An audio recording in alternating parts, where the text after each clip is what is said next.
Assalamualaikum warahmatullahi wabarakatuh. Halo teman-teman, sebelum nonton videonya lebih lanjut, tafadhol di subscribe dulu ya. 1, 2, 3. Oke, thank you ya teman-teman. Nah, ini nih, siapa sih yang gak tahu tumbuhan ini? Wah, bener banget teman-teman. Ini adalah daun inai yang biasa digunakan kaum wanita untuk memerah kuku. Inai ini sejenis tumbuhan semak, tapi tumbuh di samping rumah juga bisa loh. Seperti di Gosong Telaga, Aceh Singkil. Beberapa penduduknya punya tumbuhan inai ini. Mereka selalu menggunakan pemerah kuku ini di setiap acara pernikahan, kinatan, bahkan untuk berhias sehari-hari juga. Nah, oleh sebab itu, supaya lebih mudah, inainya kita proses sendiri ya. Ayo, check it out. Pertama, kita petik daun inainya ya teman-teman. Next, ambil daunnya lalu pisahkan dengan rantingnya juga.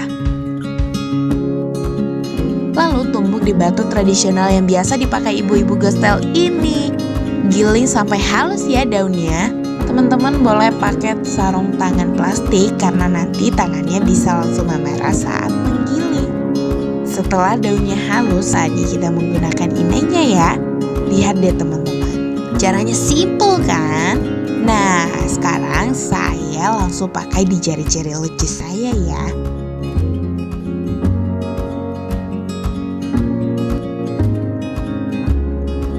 Walaupun tidak ada cara apa-apa, doain ya guys, semoga pakai inai kedua kalinya di sebuah acara yang sahih.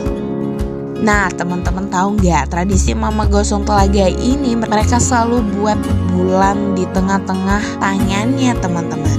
Hehe, lucu ya. Well, tunggu beberapa menit hingga kering di jarinya, lalu buka.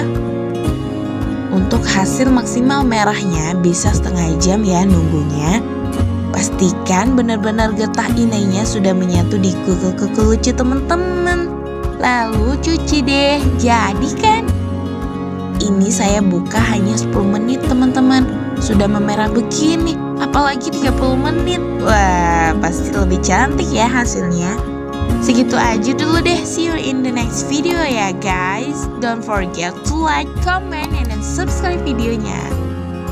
Saya Wirma Adiani, assalamualaikum warahmatullahi wabarakatuh. Bye-bye.